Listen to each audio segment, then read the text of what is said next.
Merci le mensuel et merci à Morgane, 16 ans qu'on se connaît.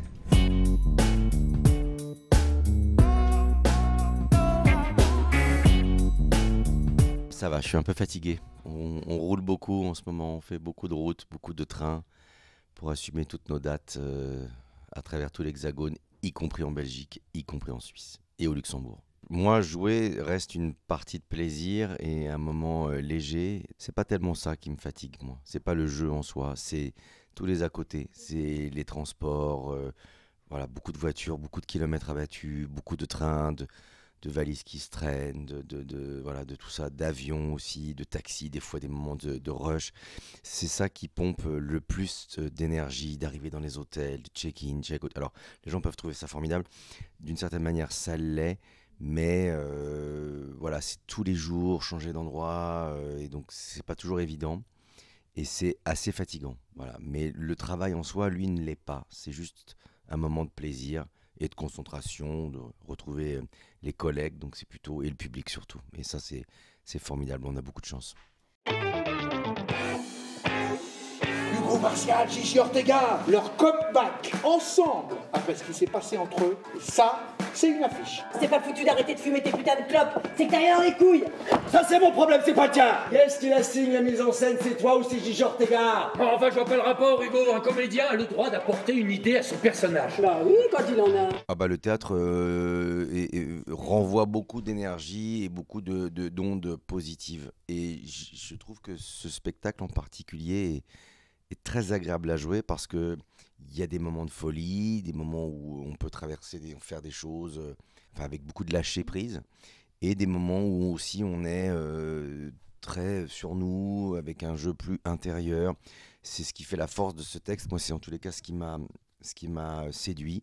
C'est que, au-delà du fait que quand j'ai découvert le texte de Josiane Balasco, j'ai beaucoup ri, mais il y a aussi un fond dramatique, puisque c'est une histoire d'amour à la peine.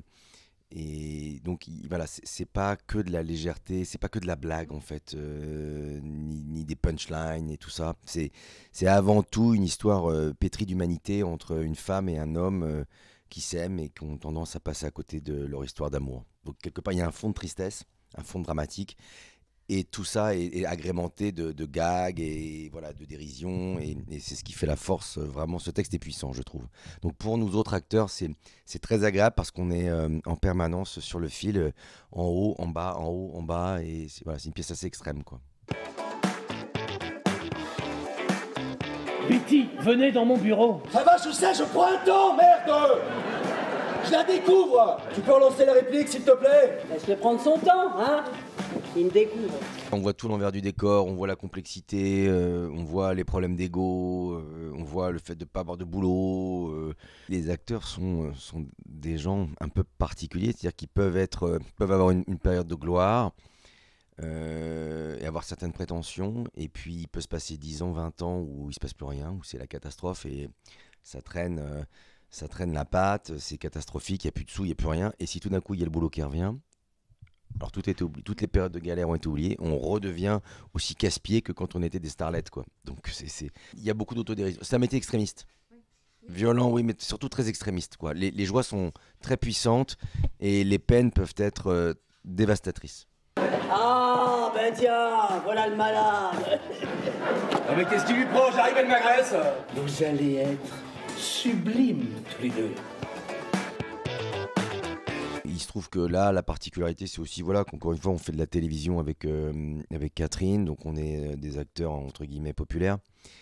Et les gens sont contents de nous voir en vrai, ils nous ont tous les soirs, parce on est sur des séries quotidiennes, tous les soirs ils nous ont dans le poste. Et je pense qu'ils sont contents de nous voir en vrai et qu'on puisse avoir un moment d'intimité, un petit selfie, une signature. C'est cool, quoi. On s'invite chez les gens tous les soirs, donc forcément il y a une forme d'intimité, de promiscuité, il y a un lien qui s'établit avec les gens. En général, les gens nous appellent par les prénoms de la série. Bon, moi, j'ai cette chance-là. Je m'appelle Alex. Moi aussi, je m'appelle Alexandre. Mais c'est vrai qu'on s'immisce, on s'invite chez les gens et du coup, on fait d'une certaine manière partie de leur famille. On est en tous les cas inscrits dans leur quotidien. On n'a pas vocation à faire grand-chose, nous autres, les artistes, si ce n'est à divertir, à alléger un petit peu, d'une certaine manière, le quotidien de toutes et tous. Et c'est ce qu'on essaie de faire. On offre un petit moment d'évasion. Et voilà, la vie, elle est parfois compliquée. Donc je pense que les gens, ils sont contents aussi de faire des petits breaks pour s'évader et penser à autre chose. Voilà, poser tout. Comme quand on va au théâtre aussi, on pose tout et on se laisse bercer. Et nous, on est là pour raconter des histoires. Et à toi, Hugo. Je peux pas. Je peux pas répéter avec ça, moi. Mais si, là, on va le pousser, ce grand cri d'amour. Ouais. Gigi, merde! Mais si ça se fait, il va me falloir une prescription médicale pour les mettre en scène, ces deux malades. Moi, quand je suis au théâtre, c'est toujours le même texte, les mêmes déplacements. Là, c'est autre chose. Sur la série, on ne sait pas où on va. On a une vision à moyen terme, mais dans l'absolu, ce qui se passe dans 6 mois, je ne sais pas où j'en serai. Là, en ce moment, je serais peut-être mort, puisque j'ai une tumeur. Donc, je peux potentiellement décéder et quitter la série et mourir. Mais je peux aussi être sauvé et continuer et rester. Et pour faire quoi, aller où, je ne sais pas. On ne connaît pas la fin, mais bon, on a ce qu'on appelle des intrigues. Donc, on a quand même des arches, une vision à moyen terme, voire à court terme. Mais c'est comme ça, c'est la série, elle évolue comme ça. Après, je pense que c'est important que les acteurs de séries quotidiennes, mais je pense que tout le monde travaille pareil, on n'oublie jamais d'où on vient. Je ne parle pas des acteurs, des êtres humains, je parle des personnages. Il ne faut jamais oublier le parcours, aussi long soit-il, du personnage. Et c'est pas mal aussi de le rappeler avec les gens avec qui nous travaillons, puisqu'on travaille avec toute une pléthore de gens, et parfois ça tourne, qui changent. Et en fait, il y en a, ils arrivent, ils connaissent pas trop. Donc c'est bien de temps en temps de leur dire, mais attends, je vais t'expliquer, je suis pas le garant, parce que je suis pas, j'ai pas cette prétention, mais j'ai quand même le passé du personnage, il est en moi, inscrit en moi, et j'ai la prétention de dire que je connais mon personnage. Donc si tu m'emmènes à gauche et que je suis censé aller à droite, je peux me permettre de le dire.